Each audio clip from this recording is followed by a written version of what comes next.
क्या हुआ जब अयोध्या यात्रा के दौरान एक साधु को बस से उतार दिया गया।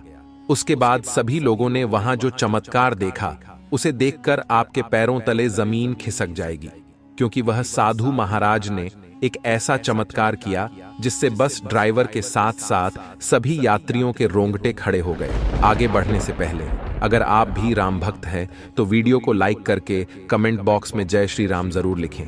ऐसा कहते हैं जब प्रभु श्री राम के मंदिर को मुगल आक्रांताओं द्वारा तोड़ा गया था, उस समय 4000 संतों ने इस मंदिर की सुरक्षा के लिए अपने प्राणों का बलिदान दिया था। यानी इस भूमि को संतों के बलिदान की भूमि भी कहा जा सकता है। जब भारत में राम मंदिर का निर्माण हुआ तो सबसे ज्यादा प्रसन्नता इन साधु संतों को ही हुई, जो बेसब्री से राम लल्ला के टेंट से भव्य मंदिर में जाने का इंतजार कर रहे थे।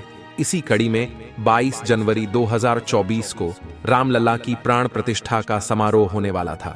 ये काफी भव्य समारोह था जिसमें देश विदेश के कई बड़े दिग्गज लोग शामिल हुए थे, जहां पर हमारे प्रधानमंत्री नरेंद्र मोदी व अन्य साधु संतों की उपस्थिति में रामलला की प्राण प्रतिष्ठा का कार्यक्रम भव्य आयोजन के तौर पर किया गया। लेकिन कहते हैं ना, जब भी राम अयोध्या आते हैं उस दिन दिवाली जरूर बनती है। ऐसे में कई सारे चमत्कार हमें अयोध्या में देखने को मिले हैं। उन्हें में से एक चमत्कार तब हुआ जब इलाहाबाद में रहने वाले एक दिव्य साधु बस के माध्यम से अयोध्या जाने के लिए रवाना हुए। वे उत्तर प्रदेश की एक सामान्य बस में बैठे हुए थे, लेकिन उनके पास कोई टिकट नहीं था। वह काफी दिव्य और सिद्ध साधु थे। सदैव उन्होंने अपना जीवन प्रभु श्री राम के चरणों में समर्पित किया था। लेकिन बस में जब वह बिना टिकट बैठे तब बस ड्राइवर ने पूर्णतः नजरअंदाज किया। लेकिन जब वह आधा सफर तय कर चुके थे तब बस कंडक्टर उनके पास टिकट मांगने के लिए आया। लेकिन उन साधु महाराज ने कहा कि साधु तो चलता भला, मेरे पास कोई पैसा नहीं है, मैं सिर्फ तुम्हें आशीर्वाद दे सकता हूं कि तुम्हारा व्यापार दिन दुगनी रात चौगुनी तरक्की करे। लेकिन वह बस कंडक्टर बहुत ज्यादा गुस्सा हो गया और उन साधु महाराज का मजाक उड़ने लगा, क्योंकि वह धर्म से एक मुसलमान था। उन्हें खरी खोटी सुनने लगा और उनका हाथ पकड़कर उन्हें बस से बाहर निकाल दिया। वो इलाका काफी जंगली इलाका था, लेकिन वे साधु महाराज जरा भी क्रोधित नहीं हुए और सामने एक शिला रखी हुई थी। वे उस शिला पर जाकर बैठ गए और राम नाम का जाप करने लगे। और चमत्कार कुछ ऐसा हुआ कि जब बस को पुनः शुरू किया जाने लगा तो बस चालू होने का नाम नहीं ले रही थी।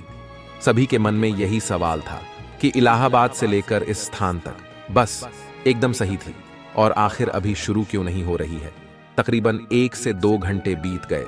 सभी तरह के मैकेनिक आ गए और बस को ठीक करने का प्रयास करने लगे, लेकिन बस तो सही होने का नाम ही नहीं ले रही थी। ऐसा लग रहा था मानो बस उसी जगह पर जम गई हो और किसी की इच्छा के बाद ही आगे बढ़ेगी। तब बस ड्राइवर, जो कि एक सनातनी था और हिंदू धर्म में मानने वाला था, उसे उन साधु महाराज का अपमान याद आया और वह समझ गया कि यह उन दिव्य साधु महाराज का ही चमत्कार है। जब से हमने उन्हें इस बस से अपमानित करके बाहर किया है, तभी से यह बस बिगड़ी है। तब उन्होंने उस मुस्लिम बस कंडक्टर को आदेश दिया कि जाओ और किसी भी तरह उन साधु महाराज से माफी मांगकर उन्हें पुनः मना कर लाओ और बस में सम्मान के साथ बिठाओ। तो वह मुस्लिम व्यक्ति इधर उधर उन साधु महाराज को ढूंढने लगा। तभी सामने की शिला पर उसे वे बैठे हुए दिखाई दिए, जो राम नाम का जाप कर रहे थे। वह मुस्लिम युवक उन साधु महाराज के पैरों में गिर गया और उनसे माफी मांगने लगा कि मैंने जो गलती की है मुझे उसका एहसास हो चुका है। आप एक दिव्य साधु है, सिद्ध पुरुष है, मुझे आपके साथ ऐसा बर्ताव नहीं करना चाहिए था। उसने दिव्य साधु महाराज से क्षमा मांगी। और ऐसा कहा जाता है जो भी साधु संत होते हैं उन्हें न तो सम्मान का मोह होता है और न ही अपमान का भय। उन्होंने उस मुस्लिम व्यक्ति को माफ कर दिया और लेकिन बस में बैठने के लिए 2 शर्तें रखी। पहली शर्त तो यह थी कि आज के बाद तुम्हारी बस में अगर कोई दिव्य साधु या सिद्ध पुरुष बैठता है तो तुम उनसे पैसे नहीं मांगोगे।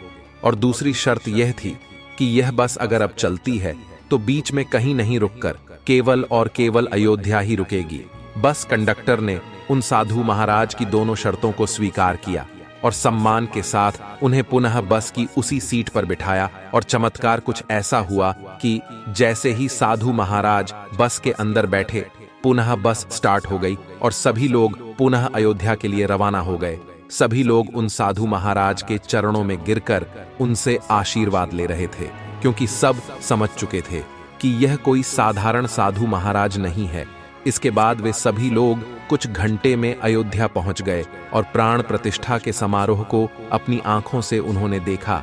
दोस्तों, कई दिव्य साधु महाराज संत देश के अलग अलग हिस्सों से अयोध्या पहुंचे, क्योंकि उनके भी पूर्वजों ने इसी अयोध्या राम मंदिर निर्माण के लिए अपने प्राणों का बलिदान दिया था। कई ऐसे कार सेवक हुए हैं जिनकी उम्र मात्र 23 से 24 वर्ष थी, लेकिन जब बात आई राम मंदिर के खातिर सीने पर गोली खाने की, तो खुशी खुशी आगे हो गए और भव्य राम मंदिर के निर्माण के लिए अपने प्राणों का बलिदान दे दिया। आज यह हमारा सौभाग्य है कि हम राम मंदिर को बनता हुआ अपनी आंखों से देख रहे हैं, इस पल को जी रहे हैं और आने वाले समय में राम मंदिर जा भी सकते हैं। लेकिन यह जो राम मंदिर का निर्माण हुआ है, उन कार सेवकों के बलिदान का और उन दिव्य साधु संतों के बलिदान का प्रतीक माना जाता है। दोस्तों, जब से राम मंदिर निर्माण चल रहा है और राम मंदिर का निर्माण कार्य खत्म हुआ है, तब से एक के बढ़कर एक चमत्कार हमें देखने को मिले हैं। और सबसे बड़ा चमत्कार बार बार एक वानर का दिखना है, क्योंकि प्रभु श्री राम ने हनुमान जी महाराज को एक आदेश दिया था कि तुम कलयुग के अनंत काल तक इसी पृथ्वी पर रहकर धर्म की रक्षा करोगे, तुम चिरंजीवी कहलाओगे और हमेशा कलयुग के अंत तक धरती पर विराजमान रहोगे। ऐसा कहते हैं, जब भी राम चर्चा होती है तब हनुमान जी वहां पर जरूर मौजूद होते हैं, और जब इतने बड़े भव्य मंदिर का निर्माण हुआ है तो सीधी सी बात है, वहां पर भी हनुमान जी महाराज जरूर मौजूद होंगे। प्रभु श्री राम को प्रतिदिन नए नए वस्त्र बनाए जाते हैं और इन वस्त्रों को खास फैशन डिजाइनर से बनवाया जाता है।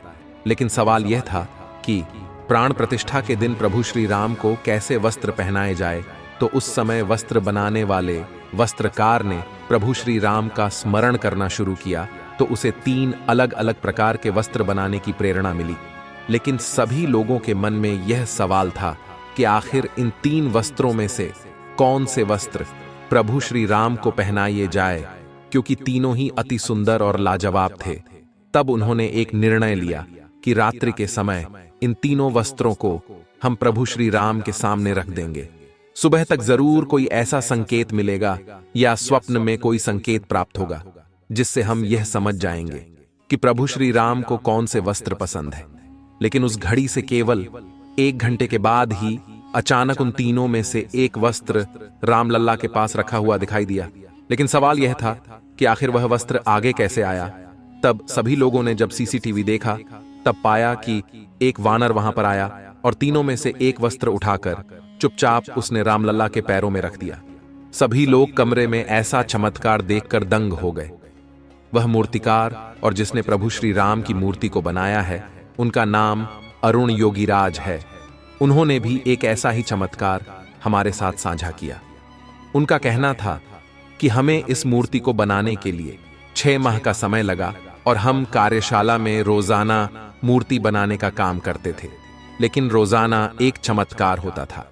एक बंदर रोजाना मूर्ति का काम देखने आता था कि आखिर मूर्ति का काम कितना संपूर्ण हुआ है। और जब हम उसे वानर से परेशान होने लगे तो हमने हमारी कार्यशाला को चारों तरफ से कवर करवा दिया। फिर वह वानर अचानक जोर जोर से कार्यशाला का दरवाजा पीटने लगा। तब हमें मजबूरन दरवाजा खोलना ही पड़ा। उसने किसी को नुकसान नहीं पहुंचा, पुनः मूर्ति के दर्शन किए, काम को देखा और वापस चला गया। ऐसा 6 महीने में हमें रोजाना देखने को मिला है। यह चमत्कार सामान्य नहीं हो सकता। हम उस वानर को साक्षात हनुमान जी का ही रूप मानते हैं, क्योंकि जहां भी प्रभु श्री राम का कार्य होता है या राम चर्चा होती है, वह साक्षात हमारे हनुमान जी जरूर उपस्थित होते हैं। 22 जनवरी का जो दिन हमें दिखाई दिया, वह इतिहास में हमेशा हमेशा के लिए अमर हो गया, क्योंकि ऐसा दिन ना तो आया था और न भविष्य में कभी आ पाएगा। हम इतने खुश नसीब हैं कि हम इस पल को अपनी आंखों से देख पाए। लेकिन यह उन सभी कार सेवकों की आत्मा के लिए बड़ी शांति है जिन्होंने अपना तन, मन, धन सब कुछ न्यौछावर कर दिया इस राम मंदिर के लिए। हम दिल से आशा करते हैं आज की वीडियो आपको पसंद आई होगी, लाइक जरूर करें। अगर आपके साथ भी ऐसी कुछ चमत्कारी घटना हुई है तो नीचे कमेंट बॉक्स में लिखें।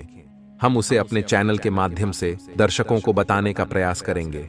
और इस चैनल को सब्सक्राइब कर लें ताकि आपको हमेशा ऐसी सत्य चमत्कारी घटनाएं देखने को मिलती रहे। अभी के लिए आप सभी को हर हर महादेव।